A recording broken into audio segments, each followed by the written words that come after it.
movieweb.com. So Clive, I wanted to start by asking about the script. When you first read it, what aspect of the project really attracted you to be part of this film? I found it terribly moving the first time I read it. You know, the idea that a young boy and his father lose, you know, the wife and mother, and then sort of, you know, trying to sort of make their way. I found that terribly moving as an idea, and I thought it was very brilliantly explored, and it was also full of light and wit and humour, as well as it seemed to be a very rich, full script. And the film is based on a true story, or inspired by a true story.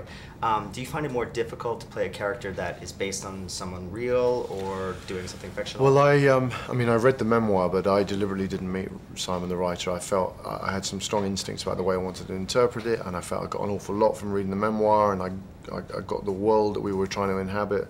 But I felt that to physically meet him might throw me a little bit. I didn't want to be sort of thinking of him. I needed to be free to go in there and explore it. But there's no doubt that the heart and the whole piece is very much inspired by him, and thankfully when he saw the film he thought it was an incredibly close depiction of what he'd been through. So you had the opportunity to really create your own character for the film. Yeah, and the heart will always be his, you know, and we are, you know, it is inspired by him, and it was just very reassuring to hear at the end of it all that he felt it was very close to his experience. And working with Scott Hicks, what was that experience like for you? Was there anything he asked of you that you didn't expect, that you had to really pull from inside? No, it was a very good collaboration right from early on. I thought he was a perfect choice for this material. You know, he's sensitive, intelligent, very sort of delicate, and this is a very intimate film that was very much about the nuances of very intimate relationships. So, you know, it was always a very good collaboration. W.C. Fields once said, "Never work with children or animals." What was it like working with the children in the film? They're so wonderful.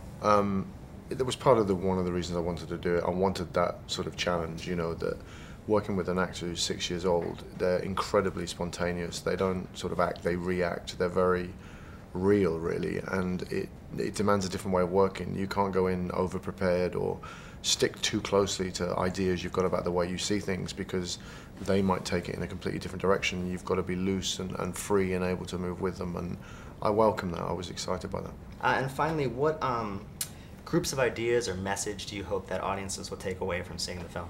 I think it just seems to resonate, you know, for an awful lot of people. There's a lot of, anybody who's grieved, who's lost somebody close, anybody who's been estranged from their children, anyone whose parents are divorced, it will resonate with an awful lot of people. It's a very rich, full, emotional journey, this film.